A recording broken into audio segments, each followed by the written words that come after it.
My name is Daisy, and until last Tuesday at 10:15 a.m., I thought I had built a life I could count on. I had shown up early, stayed late, flown across states on red-eyes to fix deals no one else could fix. 18 years of my life, 18 years of missed birthdays, skipped holidays, late dinners gone cold, vanished in the time it took Patrice from HR to read a 2-paragraph memo. I remember the silence when I entered the room. No one stood, no one smiled. Our VP, who once toasted me at the company retreat, barely looked up from her notepad. Patrice was the one who spoke. She read the decision like it was printed on her lunch receipt. My position was eliminated effective immediately. I could accept a junior coordinator role, 40% salary, cut 0 client contact, or walk away. I couldn't even look at her face. My eyes were stuck on the manila folder sitting on the table between us. Inside were copies of a contract I wasn't supposed to negotiate, instructions I wasn't supposed to question, and my new job description printed in 11-point font. I asked if I could have until tomorrow to decide. My voice cracked halfway through the sentence. Neither of them blinked. That moment didn't feel real.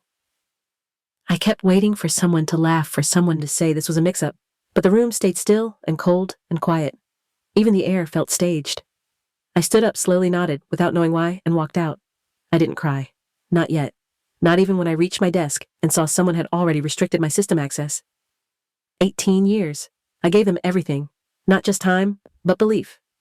I believed in the work, in the people, in the idea that showing up, caring, and pushing beyond your limit somehow meant something. I didn't sleep that night. I sat in my kitchen with the light off, staring at the fridge like it held answers. I thought about the mortgage payment due in 4 days, about my niece's graduation next week, about what kind of person you have to be to sit across from someone who built half your client list and not even look them in the eye. That morning, I decided I wasn't going to disappear quietly. For most of those 18 years, I thought I had made the right trade. I gave them weekends, holidays, and family time, but in return, I believed I was building something that mattered, not just for them, but for myself. I still remember my first client pitch. It was a frozen January morning, and my car battery died. I ran 3 blocks in heels and made it to the meeting just as they were pouring coffee. That client brought in $2.6 million over the next 6 years. Every Thanksgiving, I was the one who took the call when a contract needed last-minute revisions. When others left early before Christmas, I stayed to finalize end-of-year reports and double-check compliance documents. I didn't resent it. I told myself it was the cost of being indispensable. When a competitor threatened to poach one of our top accounts, I flew across the country with 1 hour's notice. I landed, took a cab straight to the client's office, and didn't leave until we'd mapped out a better offer and a 5-year commitment. No one asked me to do that. I just knew it had to be done. There were no awards for that kind of effort, no press releases, just quiet nods in the hallway and the occasional gift basket in December. But I held on to those small acknowledgments like lifelines. Over time, I became the person everyone went to when a deal was falling apart. I could de-escalate angry clients, renegotiate impossible timelines, and coach junior reps through technical crises. My name wasn't on the building, but I knew my fingerprints were on every major account. I missed baby showers, funerals, and more birthdays than I cared to count. My sister once asked if I even liked my job or if I was just afraid to stop moving. I laughed it off then. But looking back now, maybe she saw something I didn't. The hardest part wasn't the workload. It was realizing none of it ever really protected me. All that effort, all that loyalty, and in the end, I wasn't even worth a proper conversation. Just a meeting slot between coffee breaks and the CEO's nephew starting the following Monday. His name was Ryan. Fresh MBA crisp resume, a handshake that came with eye contact, but no memory behind it. He shadowed a few meetings the week before, called me ma'am once, and spent most of his time asking questions he could have answered with a Google search. I didn't know who he was at first. Just some eager guy in loafers, too shiny for his own good. Then Tamar, the receptionist, texted me that he'd moved into my office. Same furniture, new brass nameplate. Director of Client Partnerships. It hit harder than I expected. Not the title. I never cared much about that. But the thought that they gave away everything I built, my system, my network, my relationships, like it was interchangeable. Like I was interchangeable. I didn't cry until later that night. Not when I packed up my things. Not when I turned in my badge. But at home, alone with a glass of wine and Winston snoring at my feet, I felt something cave in. It wasn't anger, not yet. Just that hollow ache of knowing you were never as safe as you thought. That you gave them everything, and they gave your desk to someone who hadn't earned the keys. I wasn't sure why I called Nathan. I told myself it was just to give him a heads up, a professional courtesy after everything we'd built together. But if I'm being honest, I think part of me just needed to speak to someone who still saw my worth. Nathan and I had worked together for over a decade. He was the CFO at Calridge Mutual, one of our largest and most demanding clients. We'd weathered market downturns, compliance overhauls, and a near acquisition that almost pulled their entire account to a competitor. He wasn't the kind of person to throw around compliments, and I never needed him to. The way he trusted my judgment, the way he looped me into strategic calls without question spoke louder than any plaque or performance bonus. When he picked up, his voice was calm as always. He asked if everything was set for the upcoming quarterly review. I paused, took a breath, and told him I wouldn't be attending. My position had been eliminated. There was a silence on the line that didn't feel like confusion. It felt like restraint. He asked if I was okay. I told him I wasn't sure yet. He didn't offer sympathy. That wasn't his way. But he asked where I was, and when I said I was still in the company parking lot, he told me not to move. He'd be there in 20 minutes. I watched his sedan pull in beside mine just as the sun started to dip behind the building.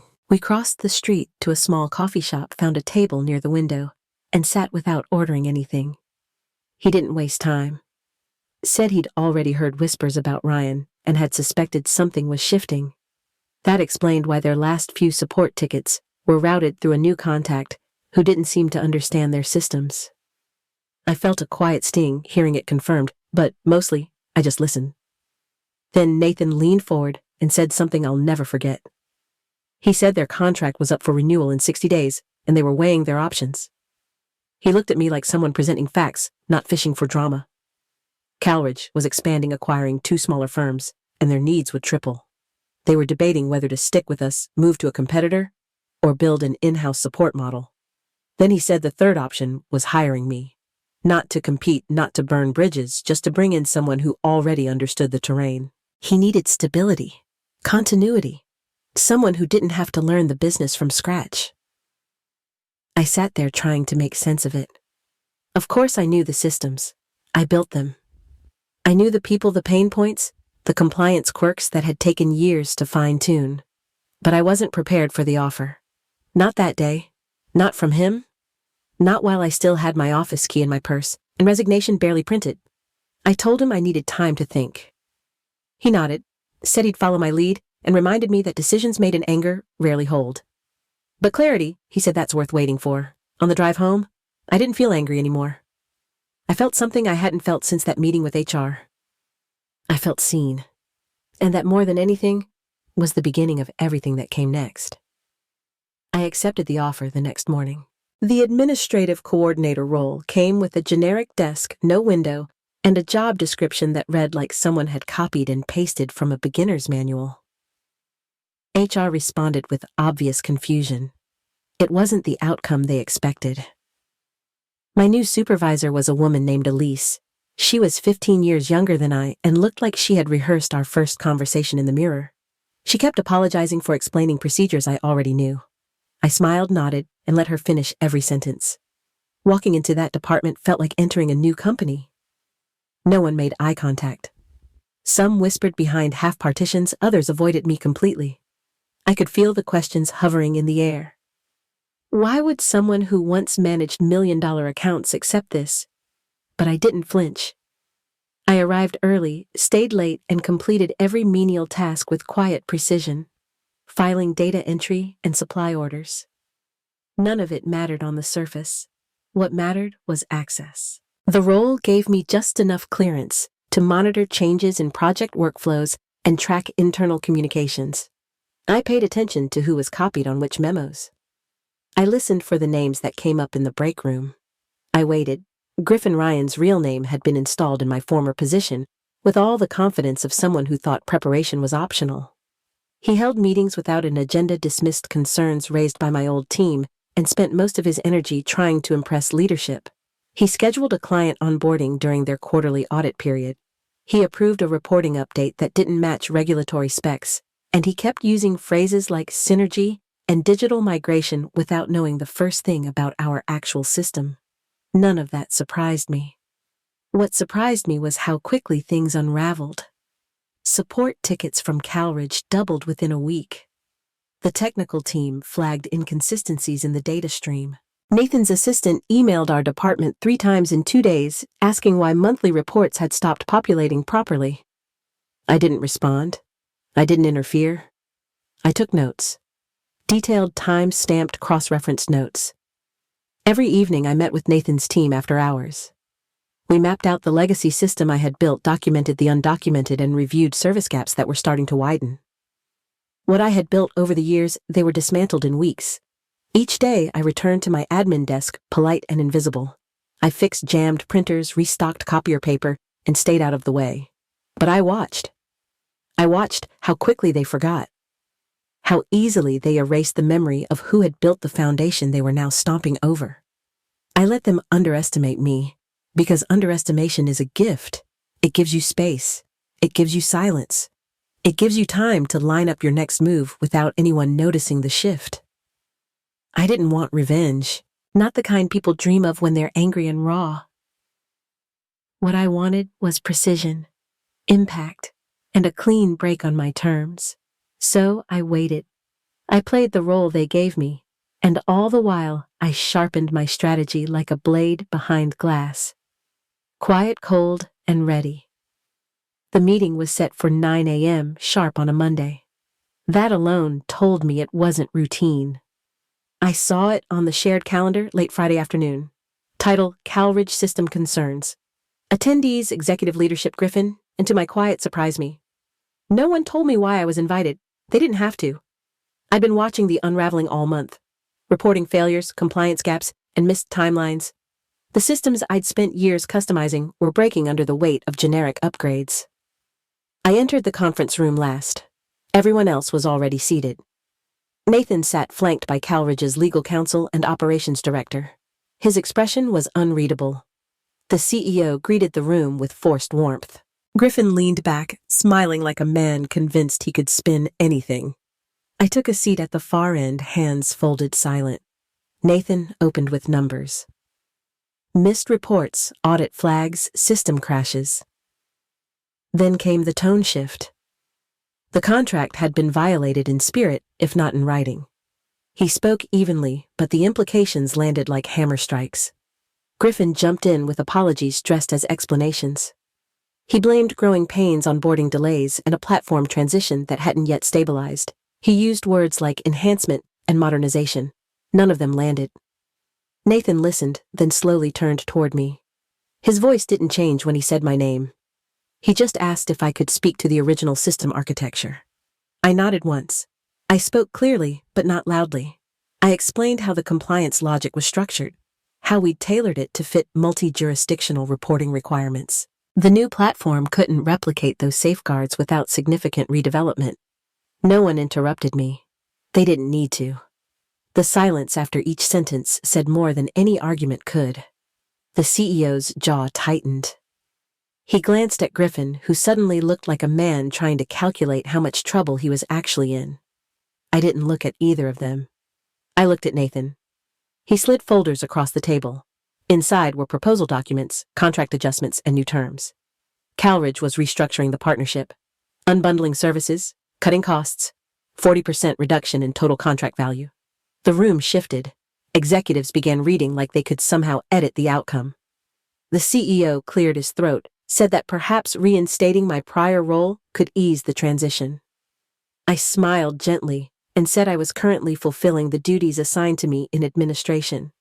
He stared at me like he didn't understand the words. Griffin looked like he wanted to disappear. I said nothing else. My part was done. Nathan closed the meeting by saying the new structure would take effect within the week, unless the firm had a compelling alternative. No one offered one. I left the room before anyone could stop me.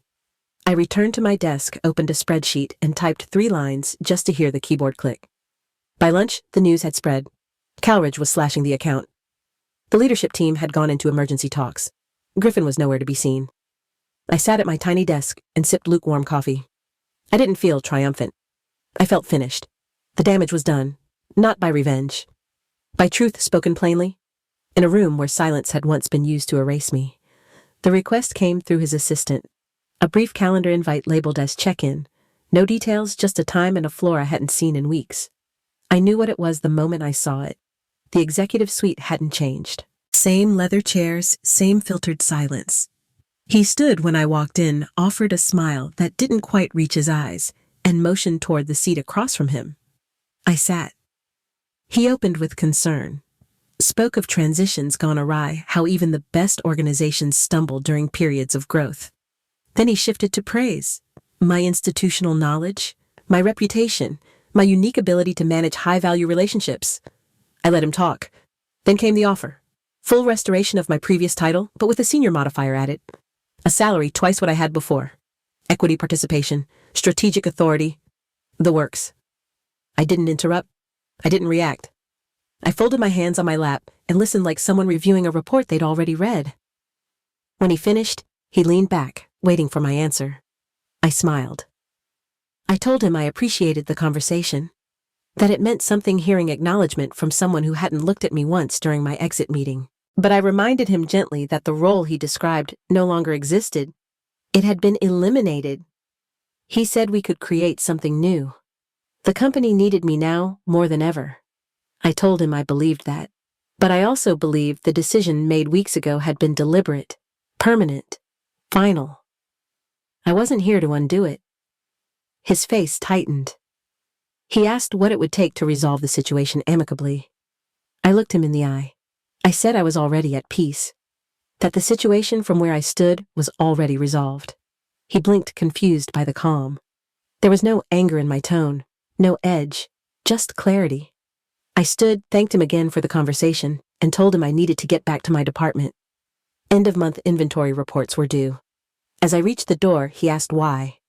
Why decline an offer most people would dream of? I paused, hand on the knob, and turned just enough to answer. Because I remember how quiet you were the day you took everything away. And because now, for the first time in years, I get to decide what matters. That kind of freedom isn't for sale. Then I left, walked out of the office that once defined me, and never looked back. I signed the consulting contract a week later, 6 months to start with flexibility built in. Nathan made sure the arrangement gave me the freedom I never thought I'd have again. The work was familiar, but the pace wasn't. I no longer check emails at midnight or answer calls during dinner. I worked with intention, not obligation. For the first time in years, my life had room to breathe. Mornings started with coffee on the porch. Winston would curl up by my feet as the sun climbed the lake horizon. I joined a local garden club, started volunteering at the library, and said yes to invitations I used to ignore without a second thought. I thought I'd miss the rush, the urgency, the feeling of being essential. But I didn't. What I missed, I realized, wasn't the job. It was the illusion that I needed it to prove I mattered. The company stumbled quickly after my exit. Revenue dipped, clients left. Internal chaos became hard to hide. I heard through former colleagues that Griffin had resigned quietly.